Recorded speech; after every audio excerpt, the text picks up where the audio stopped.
Okay, friends, once again, welcome back and very good evening to everybody. I hope you all are safe. Your family members, your relative, your parents, your friend, all are safe, and you are enjoying this new era, this new way of learning, and you are enjoying physics as well. Friends, we are discussing a very important chapter, that is a motion in a plane. That is a two-dimensional motion as well, we can say. तो friends, हमने ये chapter में अभी तक क्या सीखा? तो हमको ये पता चला कि अगर वन डायमेंशनल मोशन है तो उसमें दो ही डायरेक्शन हो सकता है, आइदर फ्रंट साइड और बैक साइड। अगर ऐसा नहीं है तो अप साइड या डाउन साइड, और अगर ऐसा नहीं है तो फॉरवर्ड एंड बैकवर्ड, दो ही डायरेक्शन हो सकते हैं। तो एक को हम पॉजिटिव बोलते हैं तो दूसरे डायरेक्शन को हम नेगेटिव बोलते हैं। तो मतलब by just putting a positive and negative sign उसके डायरेक्शन को हम असाइन कर सकते थे। बट अगर टू डायमेंशनल मोशन है तो उसमें सपोज के कैरम बोर्ड है, तो उसमें जो स्ट्राइकर है वो तो कहीं पे भी घूमेगा बोर्ड के प्लेन के अंदर, तो उसमें ऐसा नहीं कह सकते कि दो ही डायरेक्शन है। तो अब two dimensional and three dimensional motion के लिए अगर डायरेक्शन को असाइन करना है तो क्या करना पड़ेगा, वो आज के लेक्चर में आपको पता चलेगा। But one thing is confirmed that by just putting a positive and negative sign you cannot assign the direction in the two or three dimensional motion. उसके बाद हमने वेक्टर एंड स्केलर के बीच में डिफरेंस क्या है वो हमने डिस्कस किया, और उसके बाद हमने वेक्टर कैलकुलस मतलब वेक्टर अलजेब्रा हमने स्टार्ट किया। तो हमने दो वेक्टर को मतलब हाँ, उसके पहले हमने इक्वालिटी ऑफ द वेक्टर मतलब वेक्टर इक्वल कब होते हैं, पैरेलल कब होते हैं, अपोजिट वेक्टर किसको बोलते हैं, ए पैरेलल वेक्टर किसको बोलते हैं, एंटी पैरेलल वेक्टर किसको बोलते हैं, वेक्टर के बीच का एंगल कैसे फाइंड करना होता है, वो सारा चीज हमने डिस्कस किया। उसके बाद हमने वेक्टर अलजेब्रा स्टार्ट किया। तो हाँ, वैसे डिस्प्लेसमेंट पोजीशन वेक्टर डिस्कस किया हमने। वेक्टर अलजेब्रा स्टार्ट किया तो उसमें हमने सबसे पहले वेक्टर को कोई स्केलर वैल्यू के साथ कोई रियल नंबर के साथ मल्टीप्लाई करते हैं तो क्या होता है उसके बारे में हमने डिस्कस किया। After that, we find out how to add the two vectors by the two different method. We discuss the triangle method for the for the addition of two vector. We also had learnt about the parallelogram method. कोई मुझे बताएगा triangle method में क्या करना होता है? आप में से कोई बोलेगा? सर हेड टेल मेथड वाले। It is also named as a head and tail method. Because उसमें क्या होता है कि एक वेक्टर के हेड के ऊपर दूसरे वेक्टर का टेल को प्लेस करना होता है, और वो दोनों वेक्टर को ट्राइंगल का दो साइड है ऐसा अज्यूम करके अगर आप स्टार्टिंग पॉइंट से एंडिंग पॉइंट तक अगर तीसरा जो साइड है ट्राइंगल का वो अगर आप प्लेस करते हो तो वो आपका रिजल्टेंट वेक्टर हो जाएगा। So that is the way we can find the resultant vector by the help of the triangle method or head tail method. Sir वो मेथड में एक डाउट है। हाँ बोलो। सर हम जो दो वेक्टर हमको गिवन होते हैं उसका तो हम हेड और टेल ज्वाइन करते हैं, तो जो सर थर्ड वेक्टर होता है उसका भी हमको हेड और टेल मतलब वो जो पहले के दो वेक्टर है उसके कॉरेस्पॉन्डिंग ही ज्वाइन नहीं करने होते हैं? देखो, दो वेक्टर आपको दिया गया है तो आप क्या करोगे, कोई भी एक वेक्टर ले लो, पहले कोई भी एक वेक्टर को ड्रॉ करो और उसके हेड पे दूसरे वेक्टर का टेल प्लेस करो। अब क्या हाँ। करना है, जो पहले वेक्टर का टेल है वहां से आपको स्टार्ट करना है और आपको एक ऐसा वेक्टर ड्रॉ करना है कि जो पहले वेक्टर से टेल से स्टार्ट हो और उसका हेड दूसरे वेक्टर के हेड के साथ मतलब मीट हो। So if you draw the third vector in such a manner that its tail is meeting with the first vector and its head is meeting with the second vector, then this will be our resultant vector. तो अब क्या पूछना चाहते हो आप? अब बताओ क्या? सर ये जो आपने थर्ड वेक्टर ड्रॉ किया वो उल्टा नहीं ड्रॉ करने नहीं का कर मतलब? सकते। मैंने बोला ना starting to ending. Starting to ending का मतलब क्या हुआ कि आपको वहां से स्टार्ट करना है और वहां पे ही एंड करना है। ओके, जहाँ से स्टार्ट किया वहाँ पे एंड करना है। मैंने बोला ना स्टार्टिंग टू एंडिंग, ऐसा मैंने वर्ड बोला। You have okay to okay take the sir. vector, third vector from the starting point to the end point. Is that clear to you? Okay sir, yes So sir. that will give you the third vector. Is it okay? Yes sir. Okay. So this is what is the triangle method. उसके बाद हमने parallelogram method discuss किया था। तो parallelogram method में हमने क्या किया था कि दोनों वेक्टर के टेल को एक साथ प्लेस किया था and that will behave like a two sides of a parallelogram. उसके बाद अब parallelogram complete कर दिया, तो जहां से हमने दो वेक्टर का टेल को कनेक्ट किया था, उसी से जो डायगोनल पास होगा, जो डायगोनल पैरेललोग्राम का पास होगा, वो आपको दो वेक्टर का एडिशन देगा। बट हमको ये भी पता है कि दूसरा वाला डायगोनल हम लोग को क्या देता है, वो पैरेललोग्राम का दूसरा वाला डायगोनल हम लोग को हमको क्या देता है, सब्ट्रैक्शन। एडिशन ऑफ हाँ, अदर तो टू। वो आपको दो वेक्टर का सब्ट्रैक्शन भी देता है। वैसे देखा जाए तो हमको पता चला था कि भाई आफ्टर ऑल तो जो ये जो पैरेललोग्राम मेथड है वो आफ्टर ऑल तो हेड टेल मेथड ही था, बट उसके ऊपर से हमको ये बेनिफिट हुआ, हमको दो बेनिफिट हुए उसके ऊपर। एक तो ये बेनिफिट हुआ कि पैरेललोग्राम में एक डायगोनल आपको एडिशन देता है, दूसरा डायगोनल आपको सब्ट्रैक्शन देता है, और दूसरा ये बेनिफिट हुआ कि हम we can prove a commutative law for the vector addition. Vector addition का जो कम्यूटेटिव लॉ है वो हम यहाँ पे प्रूव कर सकते थे by that parallelogram method. After that, we also had proved the associative law of the vector addition. So I think question number मैंने 14 तक ये करवाया होगा, 15 से बाकी होगा. Am I right? Yes sir. Yes yes sir. Sir. So now the next question is discuss the subtraction of the two vector. तो अब मेरा जो टारगेट है वो दो वेक्टर का सब्ट्रैक्शन कैसे होता है वो फाइंड करना मेरा टारगेट है। तो अभी हमारा जो टारगेट है, हमारा जो टॉपिक है, that is the subtraction of the two vector.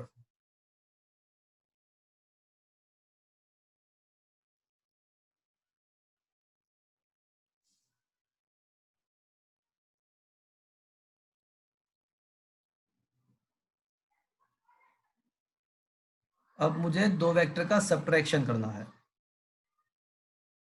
देखो फ्रेंड्स, हमारे पास अभी तक जो नॉलेज है उसमें हम दो वेक्टर का एडिशन ही कर सके ऐसा नॉलेज हमारे पास है। उसके लिए हमारे पास दो मेथड है, एक ट्रायंगल मेथड है, दूसरा वाला जो मेथड है वो जो है वो पैरेलल मेथड है। मतलब एडिशन के मेथड है हमारे पास, सब्ट्रैक्शन के मेथड नहीं है। तो कोई दिक्कत नहीं, हम सब्ट्रैक्शन को एडिशन में कन्वर्ट कर देंगे, हम है ना, सब्ट्रैक्शन को एडिशन में ही कन्वर्ट कर देंगे। कैसे, मैं आपको बताऊं। देखो, आपको सपोज के vector a minus vector b करना है, तो क्या मैं उसको ऐसे लिख सकता हूं, vector a plus minus B vector?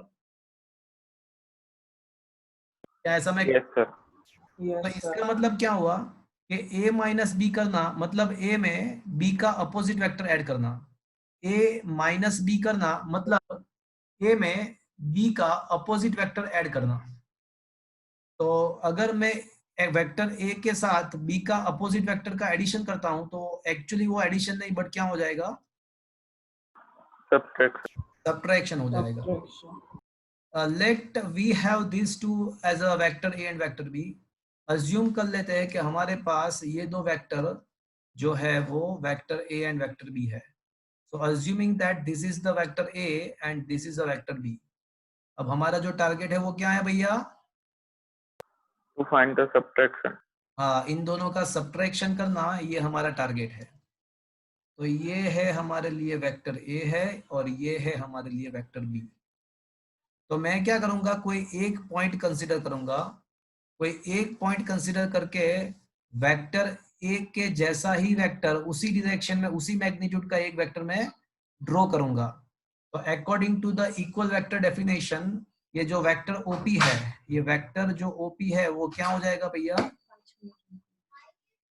Vector A. Vector a ही हो जाएगा। वेक्टर OP जो है वो वेक्टर a। अब मैं क्या करूंगा, वेक्टर a के हेड पे मैं क्या करूंगा,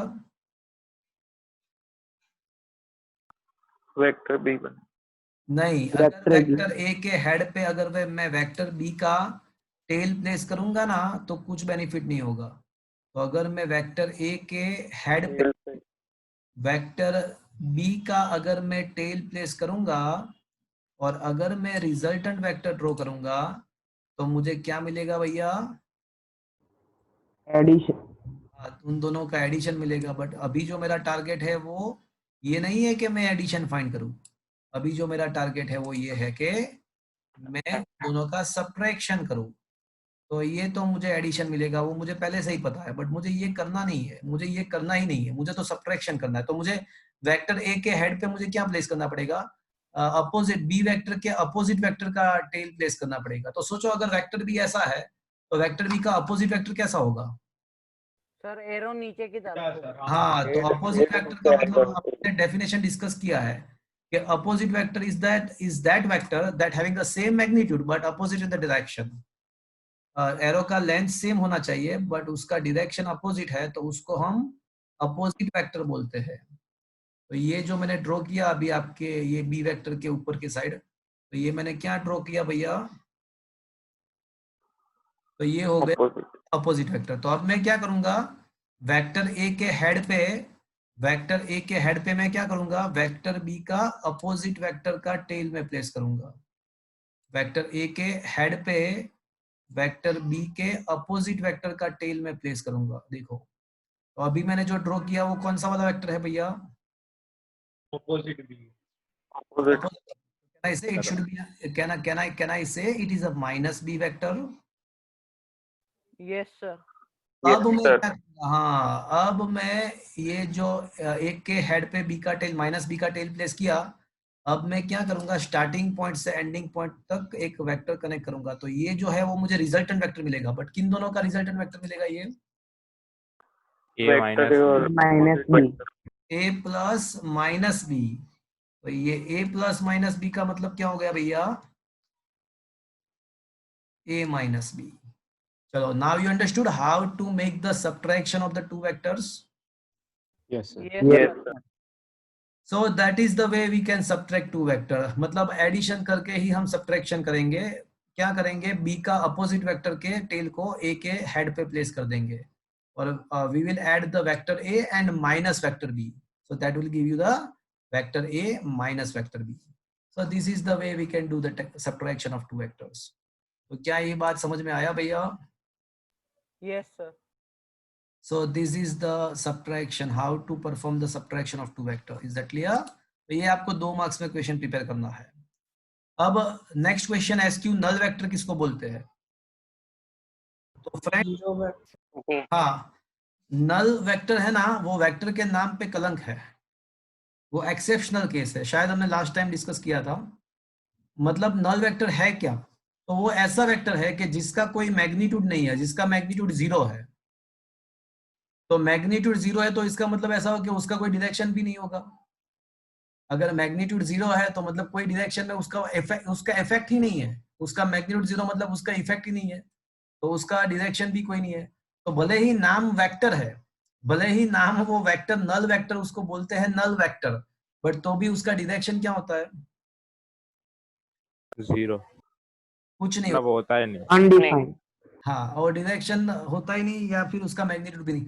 मतलब a vector which is having a magnitude 0 it is called the null vector. वो कैसे मिलेगा?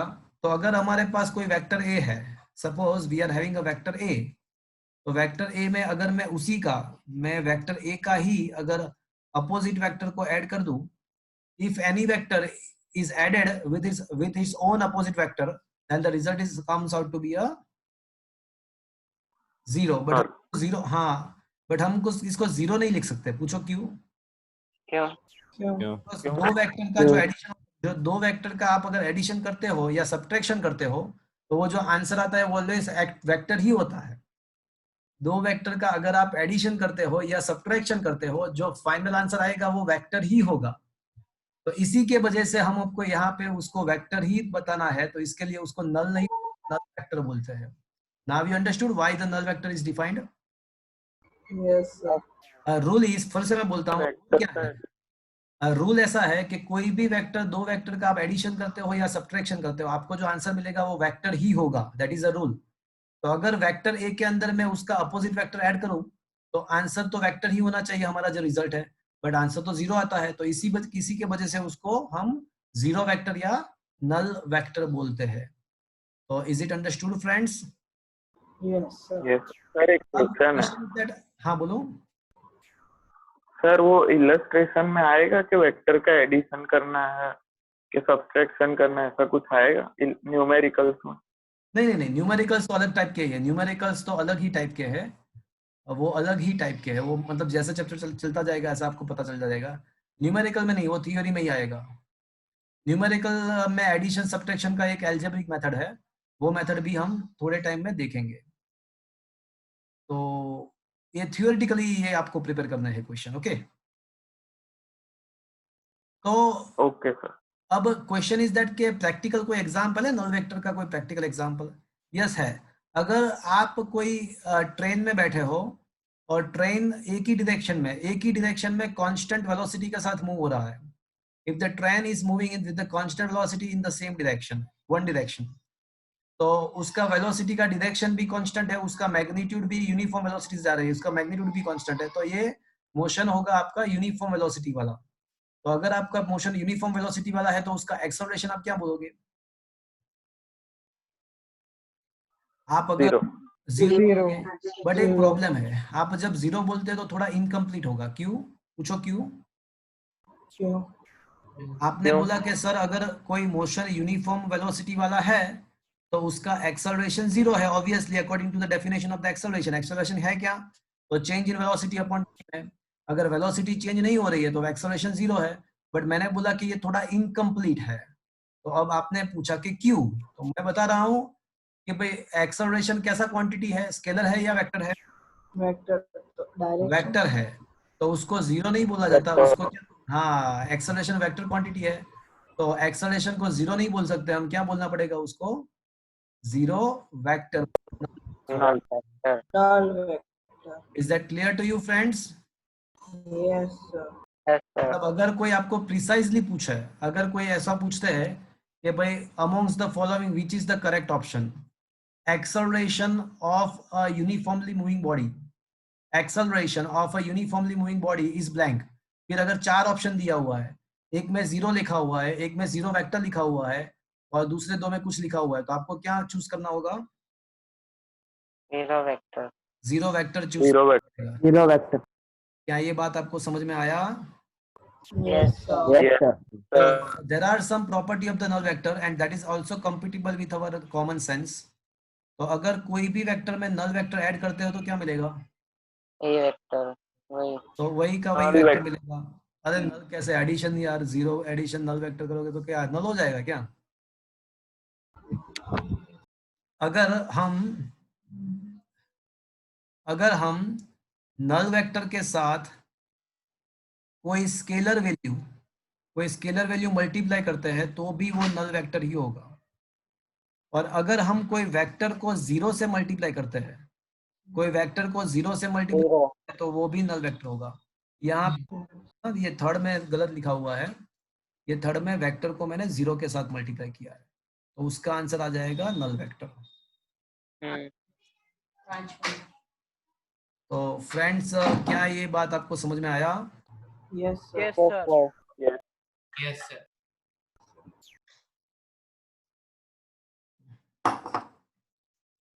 अभी क्वेश्चन नंबर 17 जो है ना, उसको मैं टेम्पररी स्किप कर रहा हूं। Question number 18 is the important 2 marks question. देखो, ये क्वेश्चन नंबर 17 तक ये चैप्टर में जो भी कुछ था वो जस्ट इंट्रोडक्शन था, ऐसा कह सकते हैं। आपका चैप्टर एक्चुअली अब स्टार्ट हो रहा है।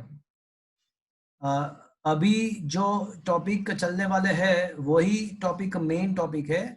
इंट्रोडक्शन की बात खत्म, अब समझाने की बात स्टार्ट। तो very important question, what is a unit vector? Question ऐसा है कि यूनिट वेक्टर क्या है। तो मुझे ये बताओ, आपको क्या लगता है यूनिट वेक्टर मतलब क्या होना चाहिए? आपको क्या लगता है what should be the unit vector?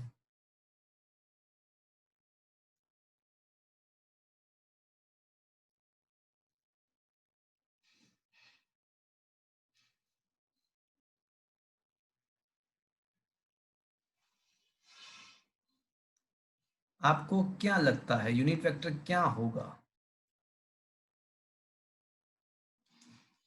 कोई बताएगा मुझे क्या लगता है नाम सुन के?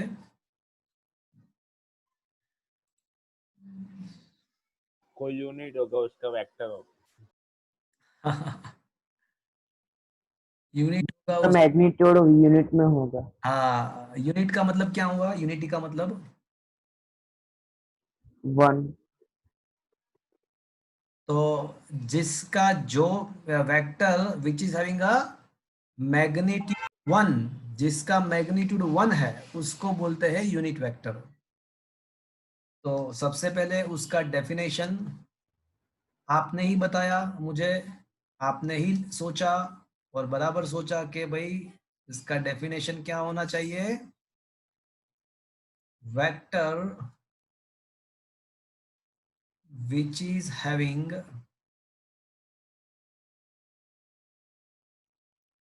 magnitude unity that is 1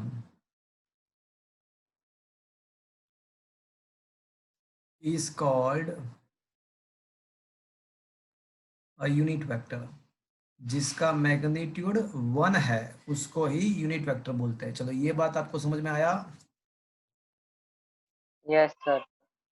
yes sir. Yes, sir. Yes. Yes, sir. Okay, अब सोचो कि मेरे पास वेक्टर ए है, this is a vector A,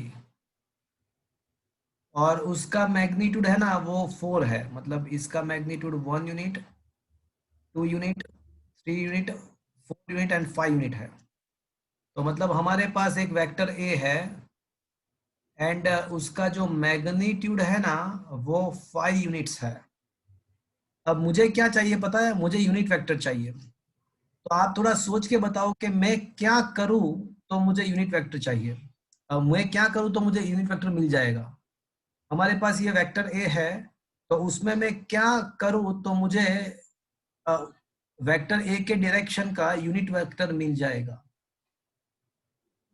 4 minus करें। अच्छा, एक लॉजिक ऐसा है कि 4 माइनस कर दो, बट ये यूनिवर्स, अगर कोई वेक्टर ऐसा है कि जिसका मैग्नीट्यूड 100 है तो 100 में से 4 माइनस करोगे तो मजा नहीं आएगा, तो वो 96 होगा। चलो इसके आपने बताया वो थोड़ा सही सोचा आपने कि 4 माइनस कर दे तो हो सकता है, बट वो प्रैक्टिकली एवरी टाइम एप्लीकेबल नहीं है। चलो और कुछ सोचो, और कुछ सोचो, कुछ और सोचो। चलो डिवीजन। क्या? हाँ, डिवीजन किसके द्वारा? मैग्नीट्यूड वेक्टर का 5 सॉल्यूशन।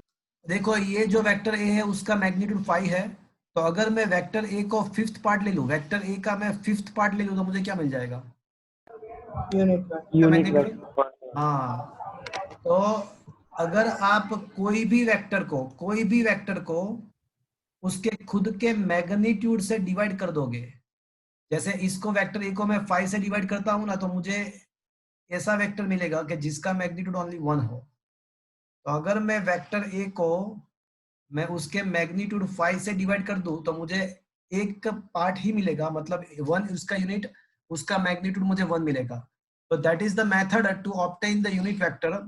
कोई भी वेक्टर को अगर हम उसके मैग्नीट्यूड से डिवाइड कर देंगे तो आपको उसी डायरेक्शन का यूनिट वेक्टर मिल जाएगा। तो यूनिट वेक्टर कैसे मिल सके इसका ये इक्वेशन है, और ये प्रैक्टिकली समझ में आया आपको? ये इसका Yes. सिंबल है, यूनिट वेक्टर का सिंबल है ये। इसको बोलते हैं एन कैप, एन कैप। और ये सफिक्स में ए इसलिए लिखा, सफिक्स में ए इसलिए लिखा बिकॉज ये मैंने वेक्टर ए के डायरेक्शन का यूनिट वेक्टर मैंने फाइंड किया। तो this is the symbol of unit vector. उसको बोलते हैं एन कैप, या उसको कभी कभी एन कैरेट भी बोल सकते हैं। ऊपर जो है उसको कैप बोल सकते हो आप, कैरेट भी बोल सकते हो। मैं कभी कभी उसको टोपी बोलूंगा, एन टोपी। तो ये यूनिट वेक्टर का सिंबल है। तो फ्रेंड्स आपको ये समझ में आया यूनिट वेक्टर कैसे मिल सकता है? ये लॉजिकली आपको समझ में आया? कोई भी वेक्टर को हम उसके मैग्नीट्यूड से डिवाइड कर देंगे तो ऑब्वियसली हमको ऐसा वेक्टर मिल जाएगा जिसका मैग्नीट्यूड ओनली 1 होगा। चलो ये बात आपको पता चली? Yes, sir. Yes, तो sir. चलो मुझे ये बताओ, अगर कोई आपको ऐसा पूछता है कि यूनिट वेक्टर का मैग्नीट्यूड कितना होगा, magnitude of unit vector, this is the symbol for the magnitude of vector, तो पता है ना आपको? तो अगर आपको कोई ऐसा बोलता है कि इक्वल टू 1। हाँ, तो according to the definition unit vector का मैग्नीट्यूड ऑब्वियसली 1 ही होता है।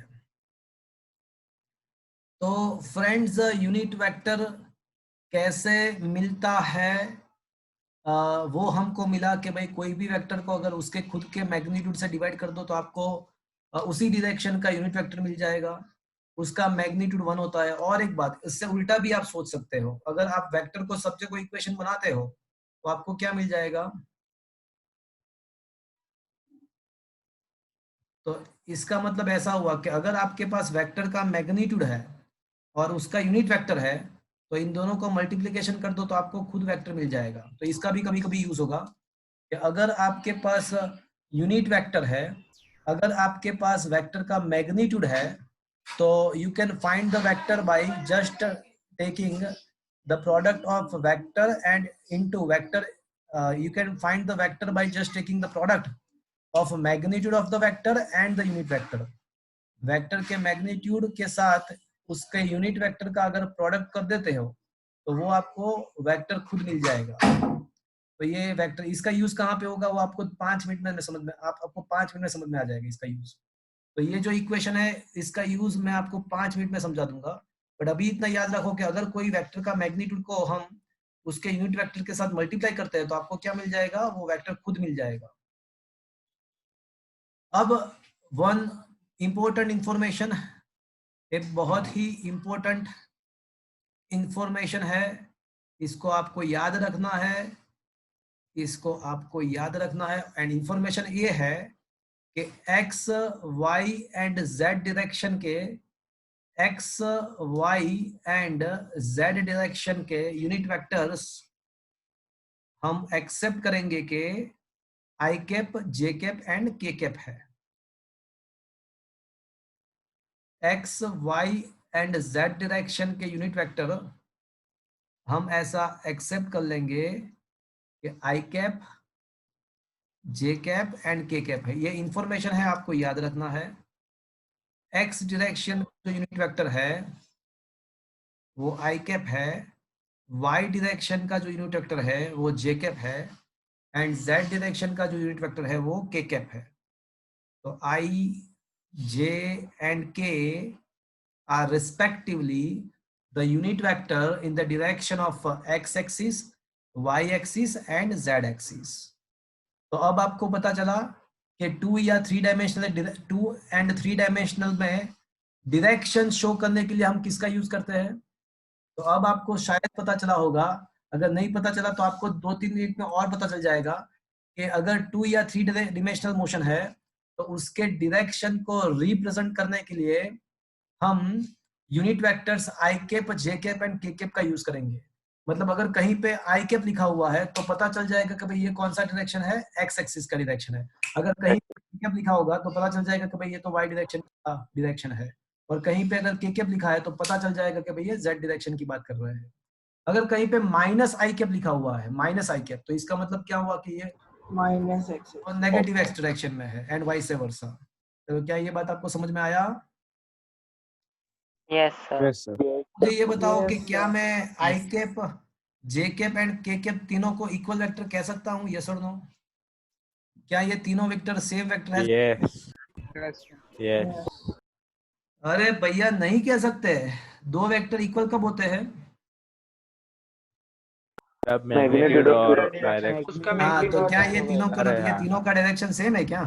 नहीं है। No, sir. नहीं है। तो we can not say that the I is equals to J is equals to K, ऐसा नहीं कह सकते हैं। बट हाँ, हम ये डेफिनेटली कह सकते हैं कि आई का मैग्नीट्यूड, जे कैप का मैग्नीट्यूड एंड के कैप का मैग्नीट्यूड, ये सारे का मैग्नीट्यूड तो कितना होगा, 1 ही होगा, because all of them unit vector. चलो ये आपको समझ में आया? Yes, sir. Yes sir. चलो अब इसका यूज कैसे होता है, इसका यूनिट वेक्टर का यूज कैसे होता है मैं आपको वो बताऊं। चलो अब कोई आपको ऐसा बोलता है कि a person is moving towards the north direction, any person is moving towards the north direction with the speed of 50 metre per second. North direction में कोई पर्सन जा रहा है, उसका स्पीड 50 मीटर पर सेकेंड है। तो show it's vector in the magnitude, show write down this vector, write down this vector, ऐसा पूछा हुआ है। तो हम क्या करेंगे, ईस्ट डायरेक्शन को एक्स एक्सिस कंसीडर कर लेंगे, नॉर्थ डायरेक्शन को वाई एक्सिस कंसीडर कर लेंगे।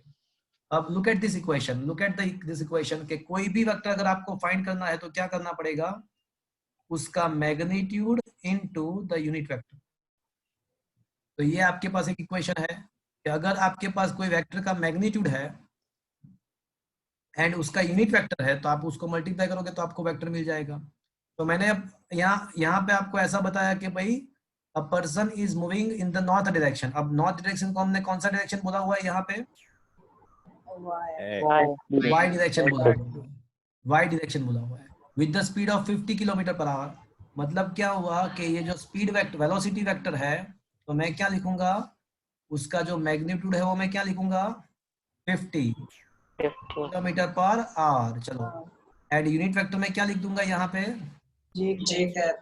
j cap। तो now you understood how to represent the vector in the plane two dimension. Yes, sir. Yes sir. देखो इसमें दोनों चीज आ गया। कोई भी वेक्टर को रिप्रेजेंट करने के लिए आपके पास क्या होना चाहिए, उसका मैग्नीट्यूड भी होना चाहिए, उसका डायरेक्शन भी होना चाहिए। तो ये जो पार्ट है ये पार्ट क्या शो कर रहा है, उसका मैग्नीट्यूड। और ये जो पार्ट है वो क्या शो कर रहा है आपको, डायरेक्शन। तो अब आपको पता चला कि 2 डायमेंशनल या 3 डायमेंशनल में आप वेक्टर को कैसे रिप्रेजेंट कर सकते हो। Yes, sir. And now I think you also understood that the vector can be found by just multiplying its magnitude and the unit vector. So I think आपको ये भी पता चल गया होगा। Is it clear, friend? Yes, sir.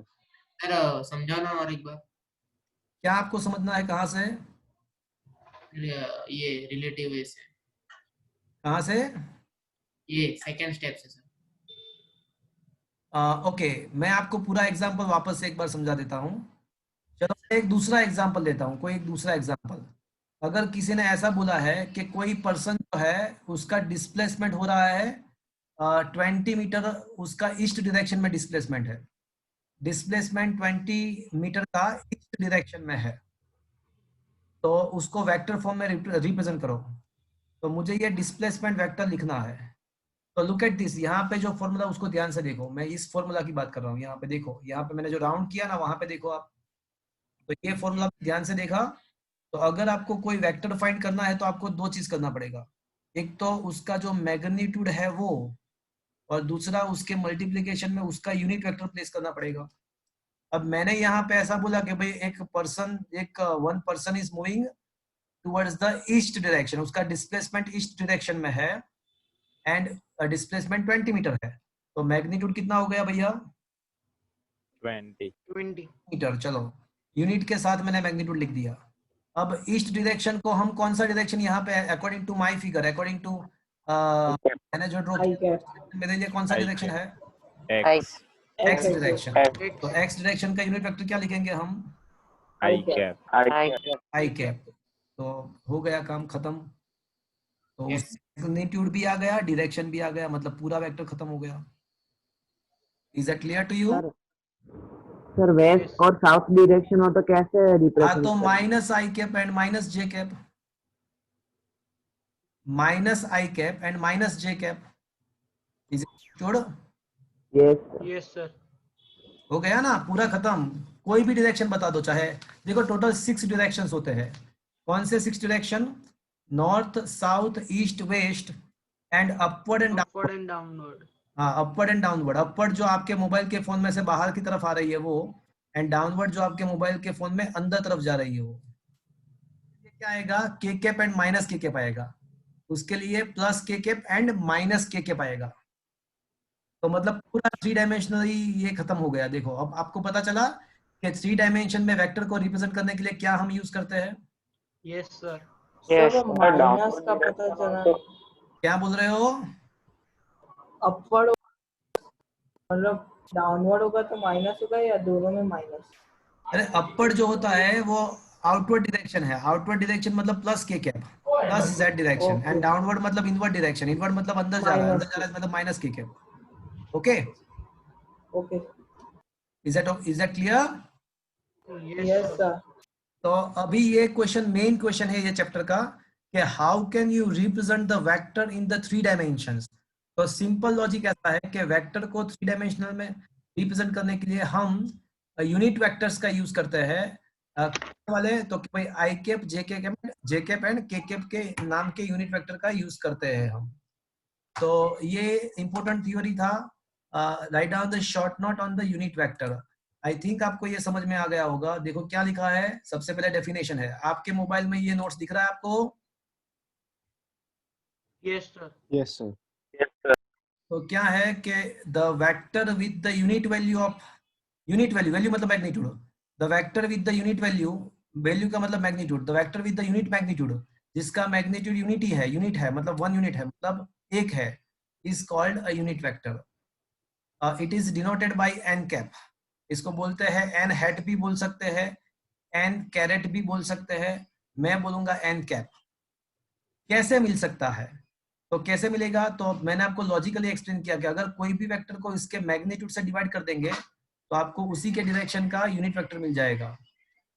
तो unit vector in the direction of the given value, given vector, यहाँ पे वैल्यू नहीं आएगा, अगर आपके पास नोट्स हो तो करेक्शन करो, यहाँ पे वैल्यू के बदले वेक्टर लिखना है,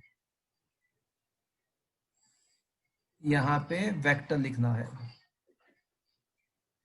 unit vector in the direction of a given vector can be derived by dividing the vector by its magnitude। मतलब कोई भी वेक्टर को उसके मैग्नीट्यूड से डिवाइड कर देते हो तो आपको उसी के डायरेक्शन का यूनिट वेक्टर मिल जाएगा। और वो मैंने आपको प्रैक्टिकली समझाया था कि सपोज कि अगर ये वेक्टर हमारे पास जो है उसका मैग्नीट्यूड 4 है, 4 है, तो अगर हम इसको 4 से डिवाइड कर देंगे तो इतना ही बचेगा। इसको 4 से अगर डिवाइड कर देंगे तो ये सब खत्म, ये डिवाइड करने के बाद जो बचेगा वो इतना ही बचेगा, तो वो हो गया हमारा यूनिट वेक्टर, वो हमारा यूनिट वेक्टर हो गया। तो वो नीचे ड्रॉ किया हुआ है। और इसके बाद क्या लिखा हुआ है, from the equation number 1 we can also say that the vector A is equals to its magnitude into unit vector. आपको ये याद रखना है, ये बहुत काम की चीज है, till the end of the engineering ये आपको काम आएगा। कि कोई भी वेक्टर अगर फाइंड करना है तो आपके पास 2 चीज होनी चाहिए, एक तो उसका यूनिट वेक्टर होना चाहिए और दूसरा उसका मैग्नीट्यूड होना चाहिए। मैग्नीट्यूड होना चाहिए और यूनिट वेक्टर मतलब उसका डायरेक्शन। वेक्टर को रिप्रेजेंट करने के लिए आपके पास 2 चीज होनी चाहिए, मैग्नीट्यूड एंड डायरेक्शन। मैग्नीट्यूड मतलब मैग्नीट्यूड एंड डायरेक्शन मतलब यूनिट वेक्टर, डायरेक्शन मतलब यूनिट वेक्टर।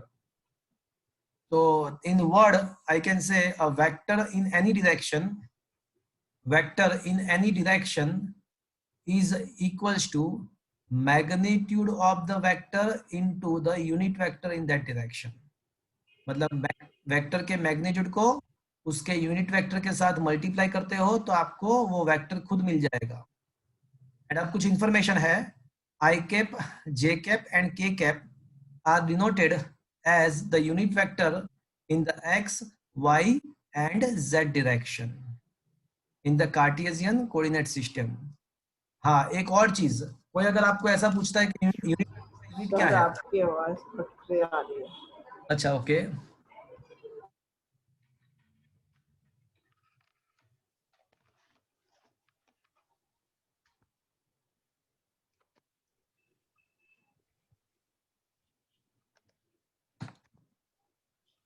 अभी आवाज आ रही है?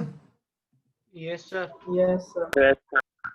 अच्छा, अगर कोई आपको ऐसा पूछता है कि भाई यूनिट वेक्टर का यूनिट क्या है, यूनिट का मतलब वो मीटर, किलोमीटर एटसेट्रा, तो देखो यूनिट वेक्टर आप कैसे फाइंड कर सकते हो, यूनिट वेक्टर कैसे मिलता है हमको, तो कि भाई कोई भी वेक्टर को उसके मैग्नीट्यूड के साथ डिवाइड करोगे तो आपको यूनिट वेक्टर मिलेगा। तो देखो आप न्यूमरेटर एंड डिनोमिनेटर का क्वांटिटी सेम है, न्यूमरेटर एंड डिनोमिनेटर का क्वांटिटी सेम है, तो इसके यूनिट कैंसिल हो जाएगा, न्यूमरेटर एंड डिनोमिनेटर का यूनिट कैंसिल हो जाएगा।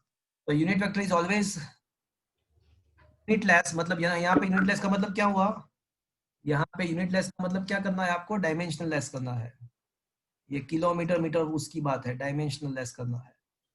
और वो यूनिट का मतलब 1 होता है, यहाँ पे मैग्नीट्यूड यूनिट का मतलब 1 होता है और यूनिटलेस का मतलब डायमेंशनल लेस, डायमेंशनल लेस समझना है। तो अगर आपको पूछे कि यूनिट वेक्टर का यूनिट क्या होता है, यूनिट वेक्टर का यूनिट क्या होता है, तो वो यूनिट लेस डायमेंशनल लेस है। चलो आपके पास ये नोट्स होगा, आप नोट्स लेके बैठे होगे, तो ये दो रिलेशन यहाँ पे लिख दो, ये आपके लिए काम का है कि I cap is not equals to J cap is not equals to K cap, मतलब ये तीनों सेम नहीं है, बट हाँ ये तीनों के जो मैग्नीट्यूड है वो सेम है। And how much it is, how much it is 1। तो इसके तीनों के मैग्नीट्यूड 1 है, ये लिख दो।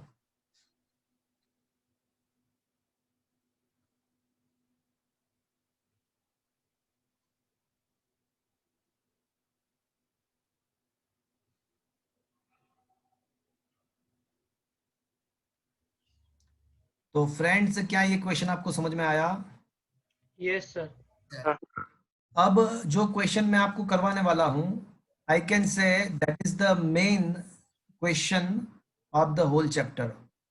Question is that explain the resolution of vector in the 2 dimensions, और ऐसा भी पूछ सकते हैं कि resolve the vector into 2 perpendicular direction, resolve the vector into 2 perpendicular direction। तो मेरी बात ध्यान से सुनना, थोड़ा यहाँ पे 100% फोकस करना। अब हमारा जो टॉपिक है वो ये है कि resolving a vector into its component, resolving vector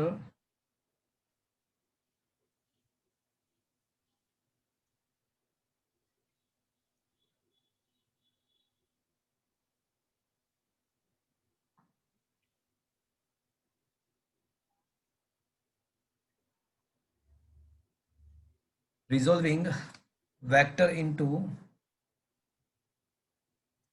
its 2 perpendicular components।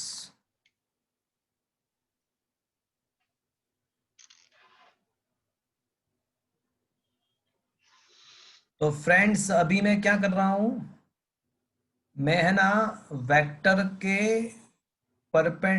को उसके परपेंडिकुलर कंपोनेंट्स में रिजोल्व कर रहा हूं। अब क्वेश्चन इज दैट कि ये क्या कह क्या रहा है, ये रिजोल्विंग का मतलब क्या बोल क्या रहा है, अभी पता चल जाएगा आपको क्या मैं कह रहा हूं, इसका मतलब क्या होता है। तो उसके लिए एक काम करते हैं, हम एक वेक्टर को तो सोचते हैं, हम एक यहाँ पे एक्स वाई प्लेन में 2 डायमेंशन में, मतलब एक्स वाई प्लेन में एक वेक्टर का तो अजम्पशन करेंगे ना, उसके बाद उसको रिजोल्व कर पाएंगे, उसके बाद कुछ उसके कंपोनेंट्स में वो हम इसको रिजोल्व कर पाएंगे।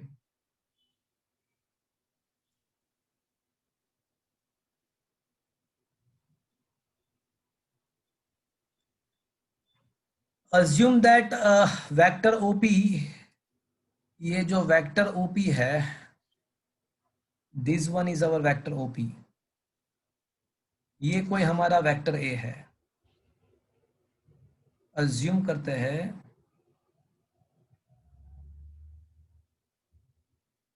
Vector OP is our vector A. अब मुझे है ना ये वेक्टर को रिजोल्व करना है 2 कंपोनेंट में, मतलब ये वेक्टर को उसके 2 कंपोनेंट में मुझे कन्वर्ट करना है, रिजोल्व करना है मतलब उसको उसके 2 कंपोनेंट में डिवाइड करना, कन्वर्ट करना। तो सोचो कि यहाँ पे ऐसा सोचो कि सन है, सन,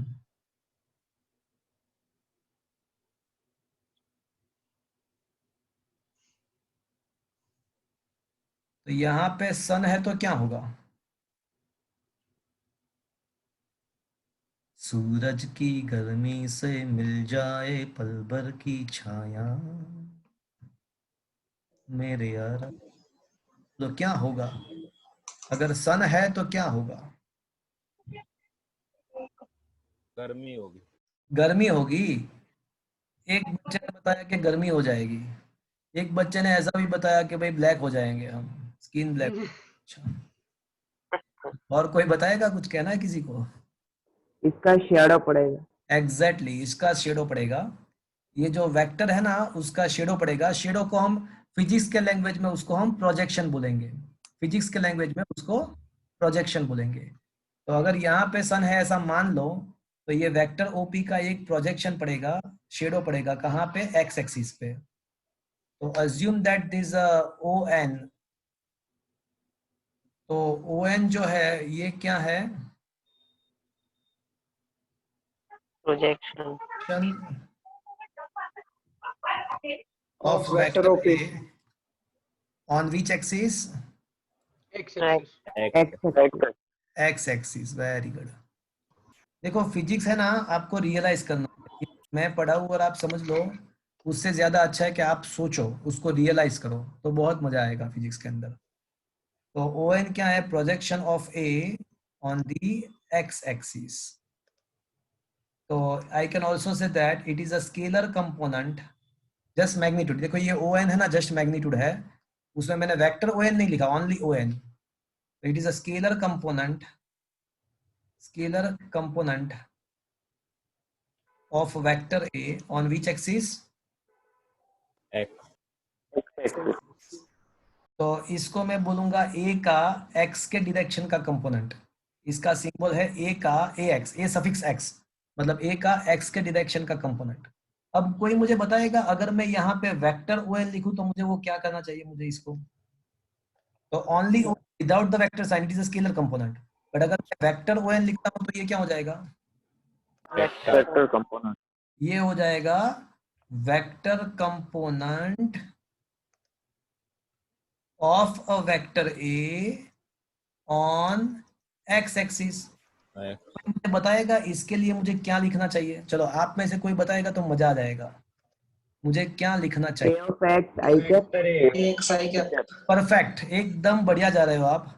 तो आप हमने यहाँ पे पढ़ा था कि अगर कोई भी वेक्टर निकालना है तो आपको क्या करना पड़ेगा, उसका मैग्नीट्यूड एंड इसका यूनिट वेक्टर को मिलाना पड़ेगा आपको। तो यहाँ पे वेक्टर ओ एन कौन से डायरेक्शन में है भैया, तो वेक्टर ओ डायरेक्शन में है, एक्स डायरेक्शन में। तो एक्स डायरेक्शन में तो क्या है भैया, I cap. I cap. तो अब क्या हो जाएगा, उसका मैग्नीट्यूड है ए एक्स एंड उसका कंपोनेंट, उसका यूनिट वेक्टर है आई कैप। चलो क्या ये बात आपको समझ में आया? Yes sir. तो मैंने है ना, मैंने क्या किया, वेक्टर ए का मैंने एक्स डायरेक्शन में प्रोजेक्शन ले लिया। अब मैं क्या करूंगा,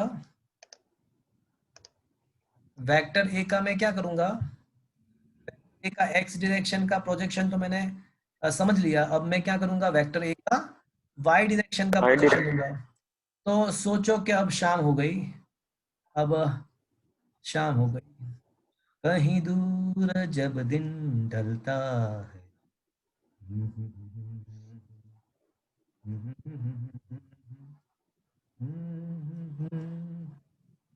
जब दिन ढलता, तो अब क्या होगा, वाई एक्सिस पर परछाई पड़ेगी। अब क्या होगा कि वाई एक्सिस के ऊपर उसका शेडो पड़ेगा, प्रोजेक्शन पड़ेगा। तो अब सोचो कि ये वाई एक्सिस पे शेडो पड़ रहा है। आजा शाम होने आई, मौसम ने ली अंगड़ाई, फिर किस बात की है लड़ाई, चल मैं आया। तो अब जो है मुझे मिलेगा वेक्टर ए का वाई डायरेक्शन में प्रोजेक्शन मिलेगा, उसको मैं ओ एम, मतलब ये ओ एम हो जाएगा हमारे लिए। तो मुझे ये बताओ फ्रेंड्स कि अब ये ओ एम जो है वो क्या है, scalar projection. A of Y तो सही बात, आपको ए ऑफ वाई हो जाएगा, बट उसको थोड़ा वर्ड में लिखेंगे, पहले उसको वर्ड में लिखेंगे। तो क्या मैं ऐसा, projection of A it on is the Y projection of vector A on Y, Y axis. Is that clear? क्या मैं इसको ऐसा, Yes sir. It is also a scalar component, yes it is a scalar component of vector A on Y axis. क्या ऐसा बोल सकता हूं? तो इसको Yes sir. A by. A Y. चलो क्या ये बात समझ में आया? Yes sir. Similarly vector O M क्या लिखूं मैं? A Y J cap vector अब it is a vector Vector component of a of vector. A on the Y vector axis. A on Y. मेरे निर्मा में है ना, मेरे एक प्रोफेसर थे कर्नल ए के निगम। तो निर्मा में मेरे प्रोफेसर थे कर्नल ए के निगम। तो वो बार बार ऐसा बोलते थे कि you have to read whatever not written in the book. जो नहीं लिखा है बुक के अंदर वो भी आपको पढ़ लेना पड़ेगा, साइंस के अंदर, इंजीनियरिंग के अंदर। तो तब मुझे पता नहीं चल रहा था कि ये क्या बोल रहे हैं, बट अब मैं भी आपको बता रहा हूँ कि you have to read whatever not written in the board. जो बोर्ड में नहीं लिखा है वो आप पढ़ लेना। तो यहाँ पे क्या लिखा है? Vector component of the vector A on the Y axis. तो इसके लिए क्या लिखना चाहिए भैया? A of Y J cap A X A J Y cap. J. ठीक है। चलो ये पता चला भैया। Yes sir. अब फॉर्मूले का, हाँ बोलो, किसी को कुछ पूछना है? पूछना है किसी को कुछ? नो अच्छा। सर। अब फिगर को देखो ध्यान से, फिगर को ध्यान से देखो और मुझे ये बताओ कि वेक्टर ओएम जो है वो किसके बराबर है? अगर दो वेक्टर Vector के OM. डायरेक्शन, हाँ डायरेक्शन एंड मैग्नीट्यूड अगर सेम है तो वो दोनों वेक्टर इक्वल वेक्टर कह सकते हैं हम। तो vector OM is equivalent to which vector? O N ON. क्या भैया क्या बोल रहे हो आप? पीएन। चलो अब देख के बताओ, बराबर लिखा मैंने? यस। Yes. क्या vector OM and vector NP are the same vector? Is it okay? Yes sir. Yes. Okay, बराबर है भैया। Yes, sir. Yes sir. And now the triangle O N P. चलो कौस्तव है वहां पे, कौस्तव, कौस्तव, कौस्तव है वहां पे? नहीं है। अरे भैया ये क्या कर रहे हो आप लोग? Sir, है पर कोई सर आंसर नहीं। है पर कौन? अच्छा चलो जाने दो। और किसी को पता है? चलो हर्षवर्धन है वहां पे, हर्षवर्धन। Yes, sir. चलो मुझे ये बताओ, मैंने ऐसा लिखा कि in triangle O N P, तो अब मैं क्या लिखूंगा मुझे ये बताओ। चलो मैंने जैसा यहाँ पे ऐसा लिखा कि in the triangle O N P, तो अब मैं क्या लिखूं? ट्रायंगल ओ एन पी आपने देखा, तो मैं क्या लिखूं? Yes, sir. तो चलो अब मुझे क्या लिखना चाहिए?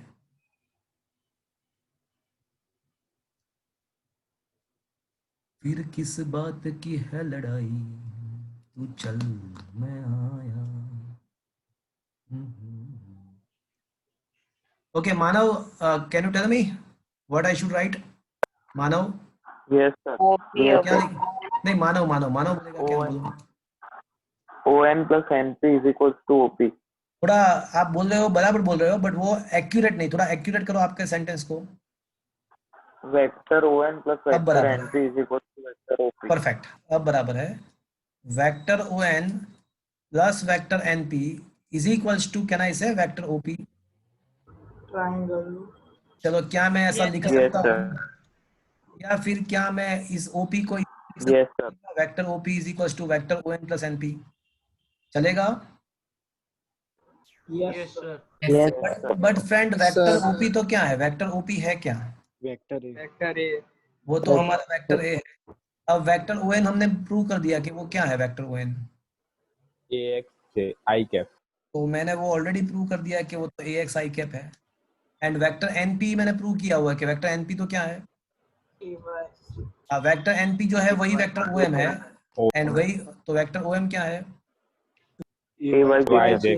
जे सो दैट्स ऑल। मैंने हमने किया हमने किया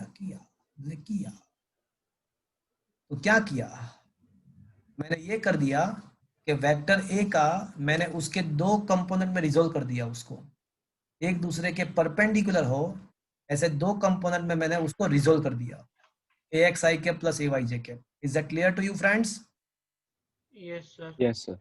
Yes, sir. क्या ये बात आपको समझ में आया? Yes, sir. तो Yes, sir. अगर इसी को अगर हम 3 डायमेंशन में एक्सटेंड करना चाहते हैं तो क्या होना चाहिए? ये 2 डायमेंशन में हमने रिजोल्यूशन किया, ए जेड के कैप। Perfect perfect. मतलब 2 डायमेंशन के अंदर जितने भी इक्वेशन आप डिराइव करोगे वो इक्वेशन कुछ नेसेसरी चेंजेस के साथ आप 3 डायमेंशन में अप्लाई कर सकते हो। तो इसका ये इक्वेशन जो मिला हमको, उसके ऊपर से कह सकते हैं कि अगर 3 डायमेंशन में अगर कंपोनेंट डिराइव करना होता तो हमारा आंसर आता ax I cap plus ay j cap plus az k cap. Is it understood friends? Yes, sir. Yes, sir. चलो अब थोड़ा और सोचते हैं। अब मैं क्या करूंगा, now I will find the magnitude and the direction from the component. Now the topic is we can find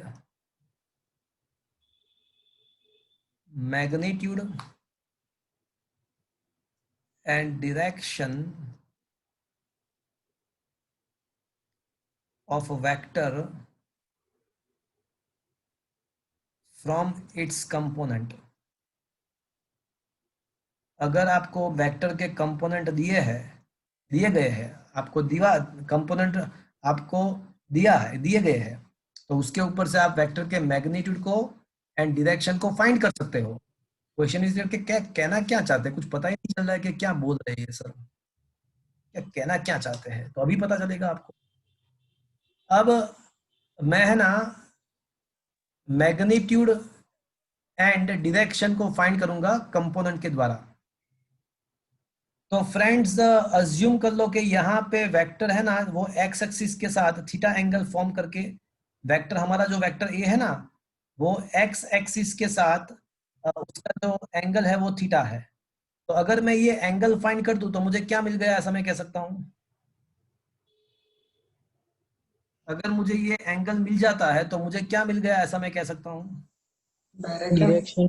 हाँ, तो वेक्टर का डायरेक्शन मिल जाएगा, ऐसा मैं कह सकता हूं। तो ये एंगल फाइंड करना मतलब क्या फाइंड करना, डायरेक्शन फाइंड करना। चलो आपको ये बात समझ में आया? Yes, सर मुझे नहीं समझ हाँ, ये डायरेक्शन। हाँ मैं बताऊं। जैसे एंगल 30 डिग्री है, कह सकता हूं कि भाई vector A is at the 30 degree angle from x axis. तो मतलब एंगल मिल गया, तो मुझे क्या मिल गया, वेक्टर ए का डायरेक्शन कौन सा है, वो डायरेक्शन में वो मुझे मिल गया, ऐसा मैं कह सकता हूँ। सपोज कि एंगल 60 डिग्री है तो मैं ऐसा बोल सकता हूँ कि भाई direction of vector A is at the angle 60 degree from the x axis. तो मतलब एंगल मिल जाना मतलब डायरेक्शन मिल जाना। चलो अब ये प्रैक्टिकली समझ में आया आपको? Yes sir. ओके, अब मेरी बात ध्यान से सुनो और मुझे सोच के बताओ, ध्यान से सुनो और सोच के बताओ कि इन ट्रायंगल OPN, ये ट्रायंगल OPN है। आपको ये पता है कि ON का जो मैग्नीट्यूड है वो AX है एंड NP का जो मैग्नीट्यूड है ना वो AY। वेक्टर फॉर्म में वो AX I cap and AY J cap है, बट उसका मैग्नीट्यूड फॉर्म में खाली AX एंड AY है। तो इन द ट्रायंगल OPN अगर मैं cos थीटा का लिखना चाहता हूं तो cos थीटा मुझे क्या लिखना चाहिए? AY upon vector. हाँ, cos theta is equal to, हाँ AY पहले upon मेरी बात सुनो, आप गलत बोल रहे हो, वो sin थीटा में आएगा। ON upon OP। हाँ, वो adjacent side upon hypotenuse. AX. हाँ, sorry, ON upon OP. हाँ, अब देखो, always remember in the trigonometry there is never a vector sign. Trigonometry में खाली साइड के लेंथ होते हैं, वो वेक्टर फॉर्म में नहीं होता, लेंथ फॉर्म मतलब स्केलर फॉर्म में है। मैंने vector ON upon vector OP नहीं लिखा। ट्रायगोनोमेट्री में कोई भी वेक्टर नहीं आता, उसका मैग्नीट्यूड ही आता है। मैंने वेक्टर ON नहीं लिखा, मतलब खाली ON लिखा, तो मतलब क्या लिखना पड़ेगा मुझे, AX I कैप में नहीं लिखा, मुझे खाली AX लिखना पड़ेगा। AX upon OP. And OP का मतलब क्या हुआ, A। A. वेक्टर A का जस्ट मैग्नीट्यूड, उसको आप विदाउट द वेक्टर साइन खाली ए बी कह सकते हो, विदाउट वेक्टर साइन उसको खाली ए बी बोल सकते हो। क्या ये चीज आपको समझ में आया? Yes, Yes. sir. Yes, sir. Trigonometry मैं फिर से बोल देता हूँ, ट्राइगोनोमेट्री में कभी वेक्टर नहीं होते, उसके मैग्नीट्यूड ही होते हैं, बिकॉज यहाँ पे साइड के लेंथ कंसीडर करने होते हैं, डायरेक्शन के विदाउट डायरेक्शन, ओनली लेंथ। तो अब ax को सब जगह इक्वेशन बना दो तो क्या मिलेगा आपको?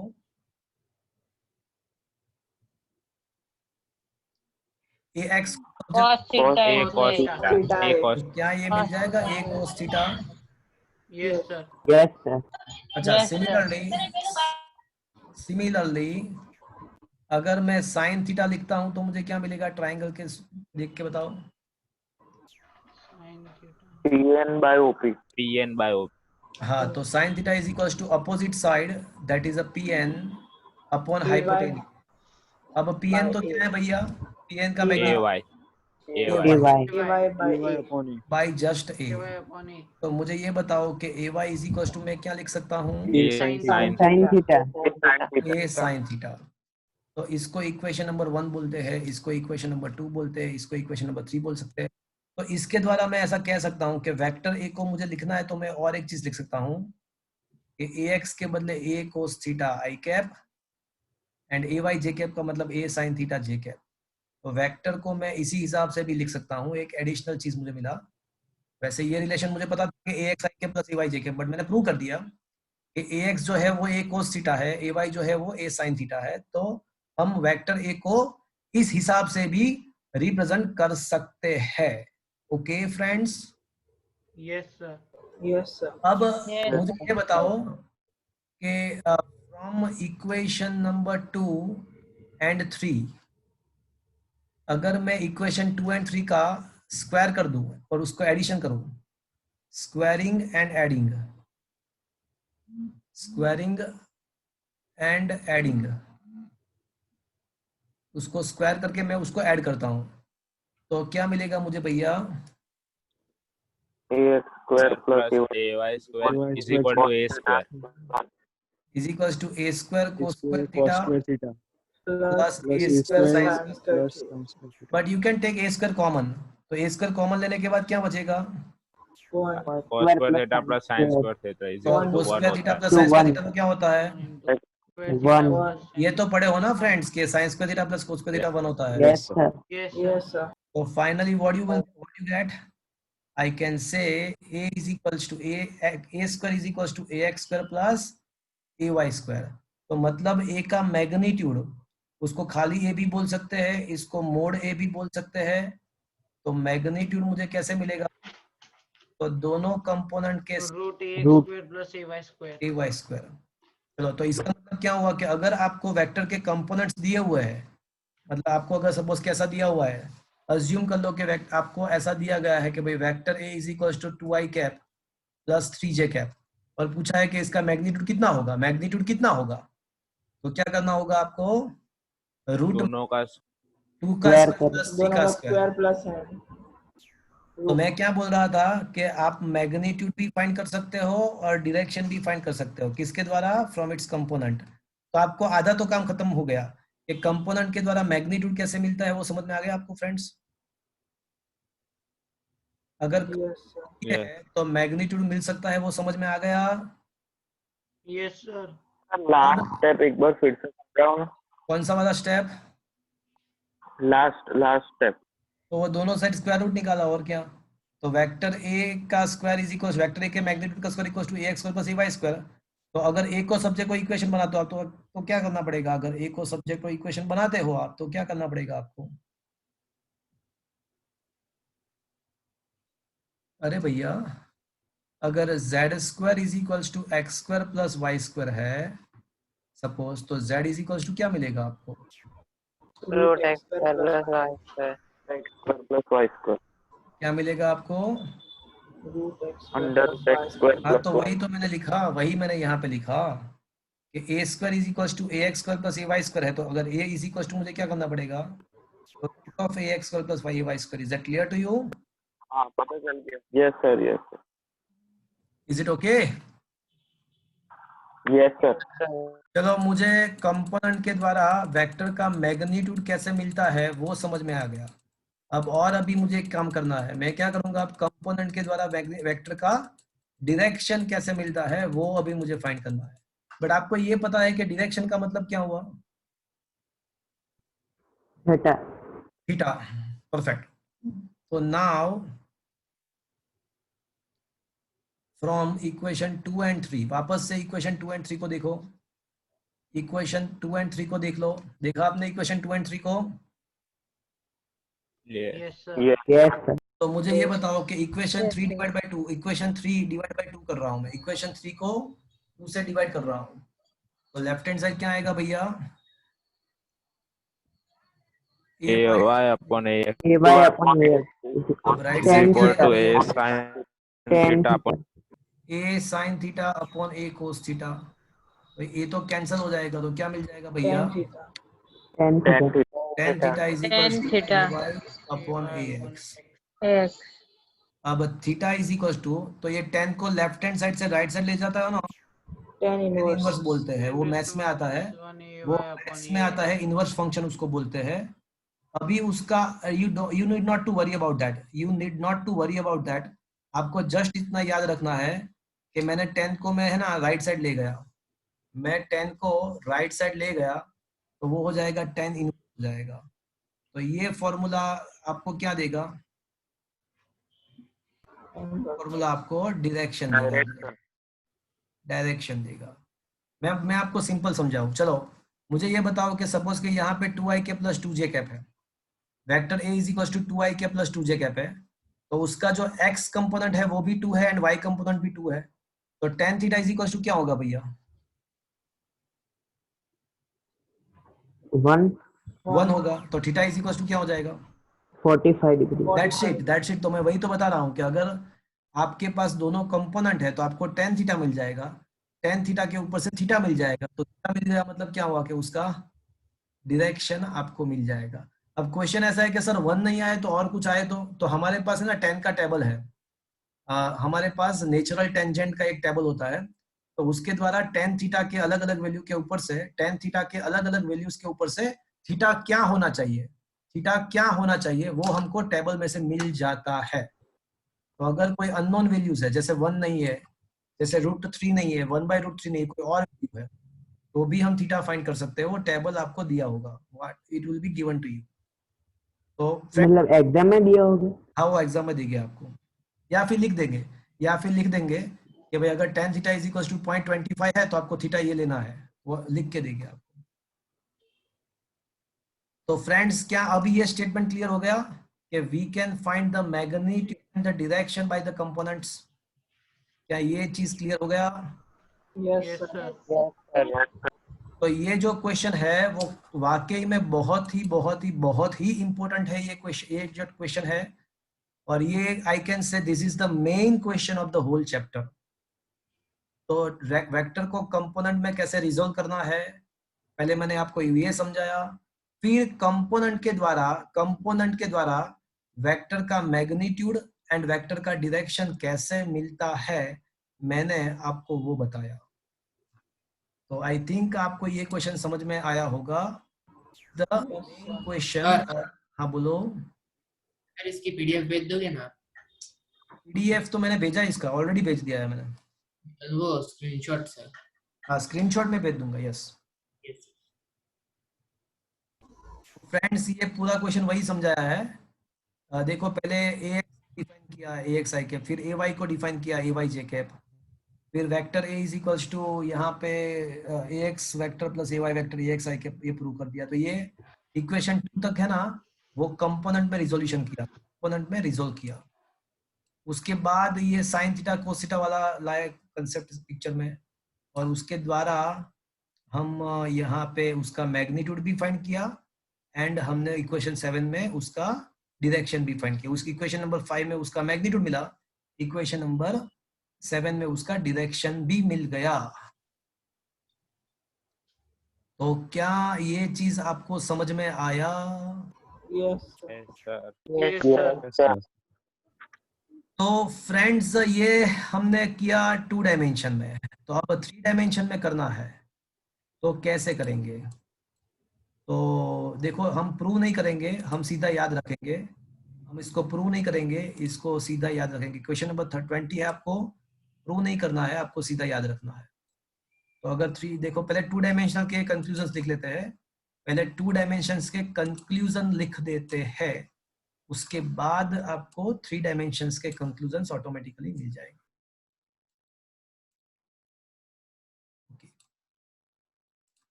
तो हमने 2 डायमेंशन के लिए क्या प्रूव किया? तो हमने ये प्रूव किया 2 डायमेंशन के लिए कि अगर कोई वेक्टर है वो xy प्लेन के अंदर है, assuming any vector is in the xy plane and makes an angle theta with the x-axis, तो हमने ऐसा प्रूव किया कि इसको हम ऐसे ax i cap plus ay j cap के फॉर्म में कन्वर्ट कर सकते हैं।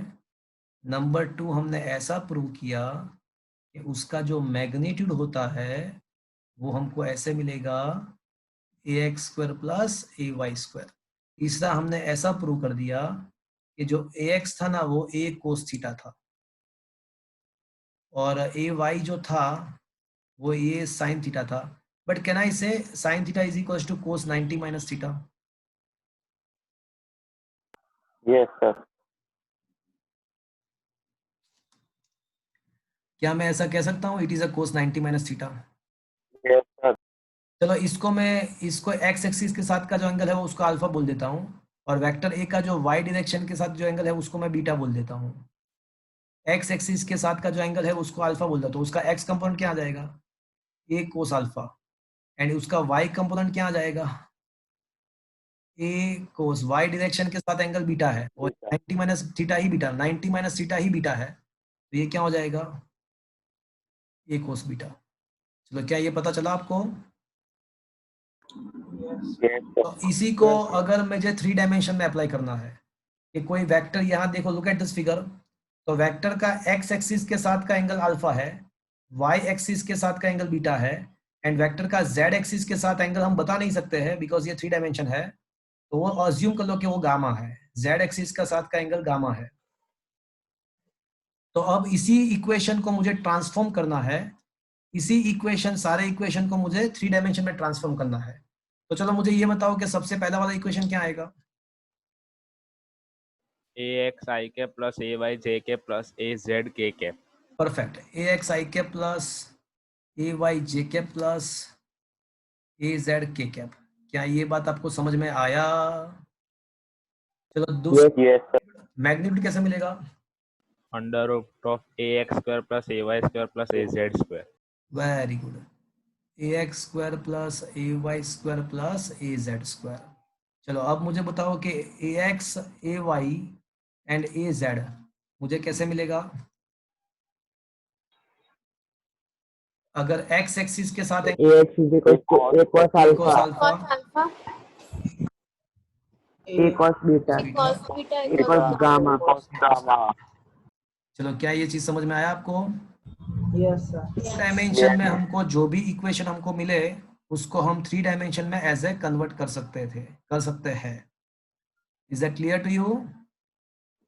Yes, sir. Yes sir. तो फ्रेंड्स ये जो क्वेश्चन है वो आपको प्रिपेयर करने की जरूरत नहीं है, बट उसको याद करने की, मतलब इसके ऊपर से ये जो मिला ये यहाँ तक इक्वेशन नंबर 3 तक, तो ये आपको इक्वेशन 3 तक का जो है वो आपको सोच के समझ के याद रखना है।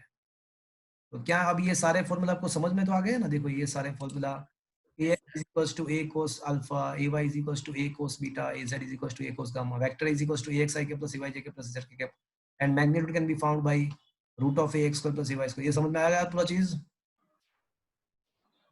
Yes sir. Yes sir. इसके बाद ये जो लिखा है, ये जो लिखा हुआ है, ये उसको मैं डिटेल में, इसको मैं डिटेल में आपको पढ़ाऊंगा नेक्स्ट लेक्चर में। ये पोजीशन वेक्टर की बात है, पोजीशन वेक्टर की बात है, तो उसका डिटेल्ड उसका जो डिस्कशन है हम नेक्स्ट लेक्चर में करेंगे। अब थोड़ा क्वेश्चंस में देखो, ये मैं एक आध दो न्यूमर देता। हाँ बोलो बोलो। सर ये ए cos गामा कैसे आएगा मतलब? देखो वेक्टर का एक्स एक्सिस के साथ का एंगल अल्फा है, तो 2 डायमेंशन में हमने प्रूव कर दिया था कि भाई एक्स एक्सिस का एंगल अल्फा है, तो ax = a अल्फा। एंड मैंने ये भी प्रूव कर दिया था 2 डायमेंशन में कि y एक्सिस के साथ का एंगल बीटा है, तो मैंने 2 डायमेंशन में ऐसा प्रूव कर दिया था कि देखो मैंने क्या प्रूव किया था, ax = a cos theta, and मैंने प्रूव किया था ay = वैसे a sin थीटा था, but that was also equals to a cos 90 minus theta, और ये 90 माइनस बीटा था, याद है? ये cos बीटा। Yes sir. हाँ, और ये हो गया ये cos अल्फा। तो सिमिलरली यहाँ वेक्टर जो a है उसका z एक्सिस के साथ का एंगल गामा है, तो ऑन द ट्रैक अगर z कंपोनेंट मुझे फाइंड करना है तो मुझे क्या करना पड़ेगा, a cos gamma. Is it clear? Yes sir. x axis के साथ का एंगल अल्फा है, y एक्सिस के साथ का एंगल बीटा है, एंड z एक्सिस के साथ का एंगल गामा है, तो x कंपोनेंट हो जाएगा a cos alpha, y component a cos beta, and z component हो जाएगा a cos gamma. Is it clear to you? Yes. Okay, तो फ्रेंड्स आज का लेक्चर वाकई में बहुत ही इम्पोर्टेंट था। इसके बेस पे ही हम बाकी बहुत सारे क्वेश्चंस डिस्कस करने वाले हैं। तो एक आध क्वेश्चन मैं आपको बता देता हूँ।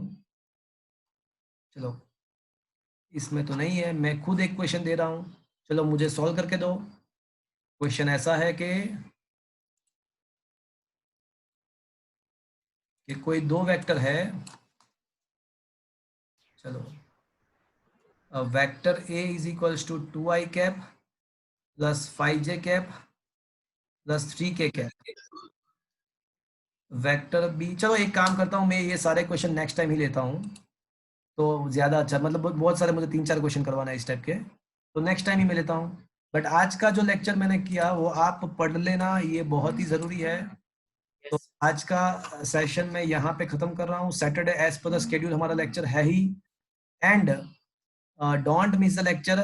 आज के लेक्चर में हमने क्या किया, तो आज के लेक्चर में हमने एक 15th सब्ट्रैक्शन 15, 16, 17 नहीं किया, 18 एंड 19, 15, 16, 18, 19 एंड 20, ये सारे क्वेश्चन आपको 2 टाइम्स लिखने हैं होमवर्क पे। आज का सेशन फ्रेंड्स मैं यहाँ पे खत्म कर रहा हूँ। जिन लोगों का सेकंड चैप्टर है उन लोगों का कल एग्जाम है 100 मार्क्स का। बोलो सर, वो हमारा पर्यूषण चल रहा है ना, तो सर वो सिर्फ सैटरडे को, मतलब मैं रिकॉर्डेड लेक्चर देख लूँ तो चलेगा? बट सैटरडे तो हमारा मॉर्निंग, मतलब वो है ना, सैटरडे क्या संवत्सरी है? हाँ सर, संवत्सरी है इसलिए। अच्छा ऐसा है। हाँ मुझे भी लेक्चर को सेट करना पड़ेगा ना, मेरा भी है संवत्सरी, तो नहीं ले पाएंगे हम लेक्चर, तो एक भी टाइम डिसाइड करके ही जाते हैं। तो एक काम करते हैं, संडे लेक्चर ले लेते हैं एक्स्ट्रा। तो सर पर संडे का संडे JEE नीट का अच्छा एक काम करते हैं, संडे जो JEE नीट का जो शेड्यूल है ना, उसी रेगुलर लेक्चर है, वहां पे रेगुलर लेक्चर है संडे, और JEE का मंडे या ट्यूसडे कोई और जगह पे मैं सेट कर दूंगा आपको, संडे जब मिलेंगे ना तब। Okay okay sir. तो सर सैटरडे लेक्चर नहीं? सैटरडे लेक्चर नहीं रहेगा, मैं भी नहीं पा पाऊंगा, मेरा भी संवत्सरी है, तो सैटरडे लेक्चर नहीं है। सैटरडे का लेक्चर है संडे, और संडे को मैं आपको बता दूंगा कि क्या टाइम है JEE के लिए। Okay okay sir. मतलब संडे वो 100 मार्क्स के exam Sunday you are having a regular lecture on the timing at the timing of 12 2 to 3:30 regular lecture है हमारा संडे। ओके 2 to 3:30 सबके लिए, सबको आना है। Okay okay sir. ओके अभी यहाँ पे मैं खत्म कर रहा हूँ। Okay not possible. क्या हुआ? एग्जाम होती है केमिस्ट्री। एग्जाम में कुछ सेट नहीं कर पाओगे आप? सर को बोलो। No sir. एक दिन के लिए सेट कर। 1 आवर में सबमिट करनी होती है टेस्ट। हाँ क्या होता है? 1 आवर में सबमिट कर देनी होती है। हाँ तो मैं ऐसा बोलूँ कि एक बार सर को रिक्वेस्ट करो, हो जाएगा। कौन से सर है? सर नहीं करते, फिर एक्सेप्ट पेपर। कौन से सर है, मैं बोल देता हूँ कौन से सर है। आशीष सरूना। तो एक दिन के लिए सेट करो ना एग्जाम का। नहीं होती। चलो मैं भी बात करता हूँ, मैं सर से साथ बात करता हूँ। चलो सर वो 100 मार्क्स के आप बोल रहे थे। कल 100 मार्क्स का सेकंड चैप्टर जिन लोगों का अभी खत्म हुआ कल, उन लोगों का एग्जाम है। आपके लिए, सबके लिए नहीं। सेकंड चैप्टर जिन लोगों का चल रहा था एक्स्ट्रा, उन लोगों का एग्जाम है। ओके। तो अभी सेशन, हाँ बोलो। संडे एग्जाम होगी ना 3rd चैप्टर की? संडे आपके 4th चैप्टर का एग्जाम होगा। संडे आपका 4th चैप्टर का एग्जाम होगा, up to today's lecture. Okay okay sir. Sir कल लेक्चर का टाइमिंग क्या, अरे एग्जाम का टाइमिंग क्या होगा? कल आप रात तक एग्जाम को देके पेपर को सबमिट कराओ, रात को 8 बजे तक। Okay sir. तो अभी मैं लेक्चर एंड कर रहा हूँ। Okay bye okay bye bye sir. Bye bye bye bye bye bye Bye, sir. Bye. Bye, sir. Sir वो मेरे